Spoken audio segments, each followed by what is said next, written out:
सभी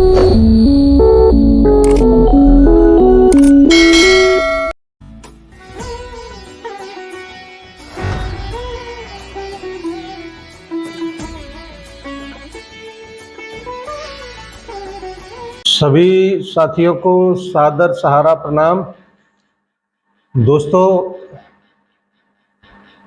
अभी 5 तारीख को माननीय सुप्रीम कोर्ट का जो सुनवाई हुआ, उसमें शुरुआती दौर में ऐसा लगा कि शायद कोई समाधान नहीं निकलने वाला, फिर से तारीख लंबा पड़ेगा। लेकिन एनालिसिस करने के बाद काफ़ी कुछ ऐसा मिला जो डिसाइडेड करने वाला है, और निश्चित रूप से इस बात को हम लोग अब कह सकते हैं कि अब आपके भुगतान के रास्ते निश्चित हो गए कि खुलेंगे ज़रूर। पहला पड़ाव आज से सही 28-29 दिन बाद पड़ेगा, जब 1 माह उस आदेश को पूरा हो जाएगा। 1000 करोड़ रुपए जमा कराने का बात कहा है माननीय सुप्रीम कोर्ट ने। और सबसे बड़ी बात यह है कि 1000 करोड़ का प्रस्ताव या 1000 करोड़ रुपए का जो बात है वो कपिल सिब्बल ने संस्था की तरफ से कहा है, और मात्र 10 दिन का टाइम दिया था, लेकिन सुप्रीम कोर्ट ने 1 महीने का टाइम उसमें दे दिया। इसका मतलब कि पहले से ही पता था कि सुप्रीम कोर्ट पैसे का डिमांड करेगा, तो उसकी व्यवस्था कैसे बनाई जाए, कैसे नहीं बनाई जाए, ये पहले से प्लानिंग के तहत तय था। और आपको मैं बताना चाहूँगा, अभी 3-4 महीने पहले वर्सोवा की ज़मीन का सौदा का एक अफवाह या खबर पूरा सोशल मीडिया पर मौजूद था, लेकिन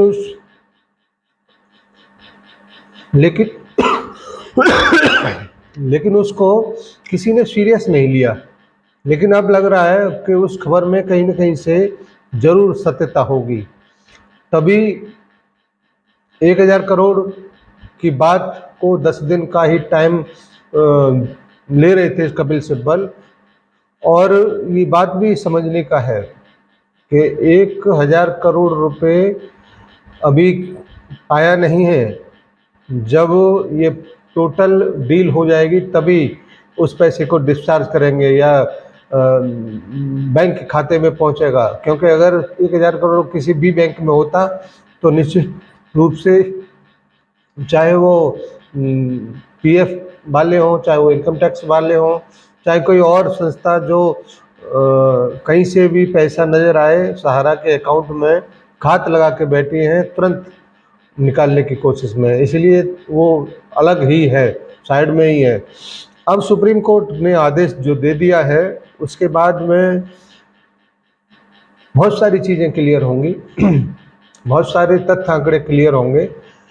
उसमें सबसे महत्वपूर्ण जो एक बात है वो ये क्लियर हुआ कि अब केवल और केवल 24 से 25 हज़ार करोड़ के लगभग के अमाउंट तक ही पैसा जमा कराना है। पहले ये डिसाइड ही नहीं था कि कितना भी ज़मीन बेचिए आप उसी अकाउंट में पहुंचेगा, सारा सेबी के अकाउंट में आप अपने इस्तेमाल में नहीं ले सकते।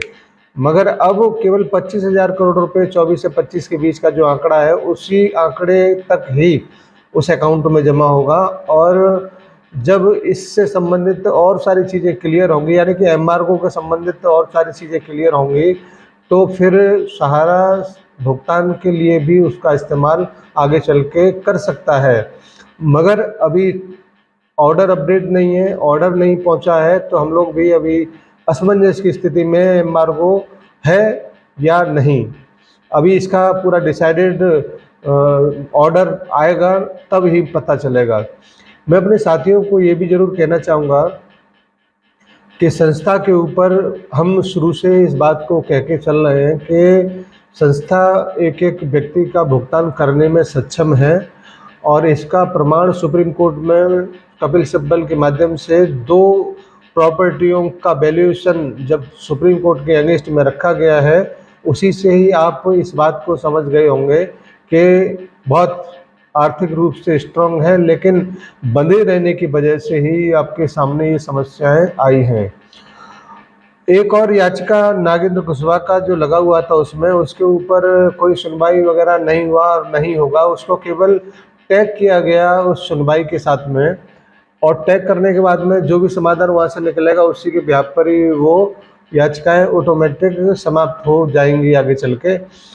अब लक्ष्य और टारगेट संस्था का जो है वो 1000 करोड़ तो हो ही जाएगा। उसके बाद में 3 महीने के बाद जो टारगेट है बैलेंस 25 करोड़ का, उसको कैसे पूरा करते हैं, और जो प्लानिंग के हिसाब से वो चल रहे हैं वो निश्चित रूप से वो भी हो जाना चाहिए। यानी कि ये समझ लीजिए कि 2025 की शुरुआत से आपके लिए कुछ समाधान के रास्ते ओपन हो जाएंगे। हम लोग पिछले 10-12 साल से तमाम समस्याओं के साथ जूझ रहे हैं। अब आगे थोड़ा सा समय अब हम लोगों का आने वाला है, और पोर्टल भी 31 दिसंबर तक ही उसके आदेश हैं। अगर उस पर कुछ ज़बरदस्त सुधार नहीं होते हैं तो पोर्टल की भी सुनवाई संजीव खन्ना न्यायमूर्ति जी ही कर रहे थे, तो आगे इसके ऊपर भी डिसाइडेड मामला कुछ ना कुछ हो सकता है। आपके लिए सोशल मीडिया पर तमाम नमक मिर्च मसाला लगाकर जो लोग अपनी बातों को संस्था के अगेंस्ट में रख रहे हैं, वो लोग भी इस बात को समझ लें, उनका बोरिया बिस्तर बंधने वाला है।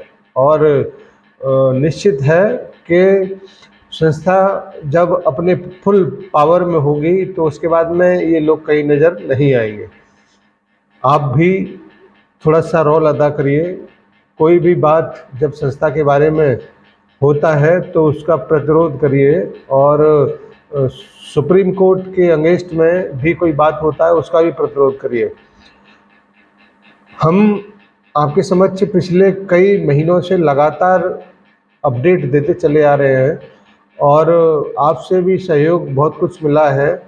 आज भी हम लोग इस बात की कोशिश करेंगे कि आगे जो भी अपडेट मिलेगा उस अपडेट को आपके बीच में रखा जाए। लेकिन लगभग 50% ऐसे लोग हैं जिन्होंने सब्सक्राइब नहीं किया है, और सब्सक्राइब नहीं किया है तो नोटिफिकेशन नहीं पहुंचता है। तो कृपया सब्सक्राइब कर लें, और नोटिफिकेशन जब पहुंचेगा तो सबसे पहले सूचनाएं आपके पास पहुंचेंगी। आपने देखा होगा 3, 4, 5 सितंबर का जो सुनवाई था उसमें हम किसी भी मौके पर अनुपस्थित नहीं रहे। एक एक सुनवाई को प्रत्यक्ष आंखों से देखा और कानों से सुना, तो वहाँ पर किसी भी प्रकार का कोई भी भ्रांति, भय या जो भी गलत चीज़ें जो अफवाहें लोगों के बीच में फैलती हैं उसके न फैलने के आसार बिल्कुल है ही नहीं, क्योंकि हमने सब कुछ अपने आंखों से देखा। और माननीय न्यायमूर्ति जो 3 न्यायमूर्तियों की बेंच थी उसके अगेंस्ट, उसके साथ मिल के गवाह बने उसके।